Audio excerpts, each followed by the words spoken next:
తిమ్మాపురం కార్యదర్శిగా yes నాగఫణిబాబు, Kakinada rural మండలం తిమ్మాపురం గ్రామ కార్యదర్శిగా ఎస్ నాగఫణిబాబు బాధ్యతలను స్వీకరించారు.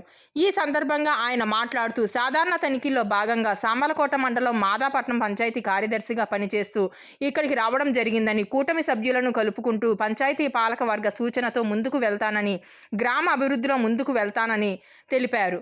నాకు సహకరించిన ప్రతి ఒక్కరికి కృతజ్ఞతలు, ధన్యవాదాలు తెలిపారు. నాగఫణిబాబు అండి, పంచాయతీ కార్యదర్శిగా సామలకోట మండలం మాదాపట్నం గ్రామ పంచాయతీ నందు పనిచేస్తూ సాధారణ బదిలీలో భాగంగా కాకినాడ రూరల్ మండలం తిమ్మాపురం గ్రామ పంచాయతీకి బదిలీ వచ్చానండి. ఇక్కడ గ్రామంలో ప్రతి విషయం మీద కూలంకషంగా చర్చించి ఒకసారి గ్రామం అంతా తిరిగి పర్యటించడం జరుగుతుంది.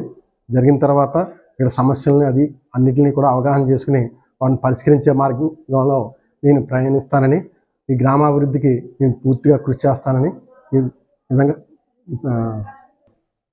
అదేవిధంగా కూటమి నాయకులందరినీ కూడా కలుపుకుని ఈ పాలకవర్గం సభ్యులతో చర్చించి ప్రతి అభివృద్ధి కార్యక్రమాన్ని చేపడతానని తెలియజేస్తాను.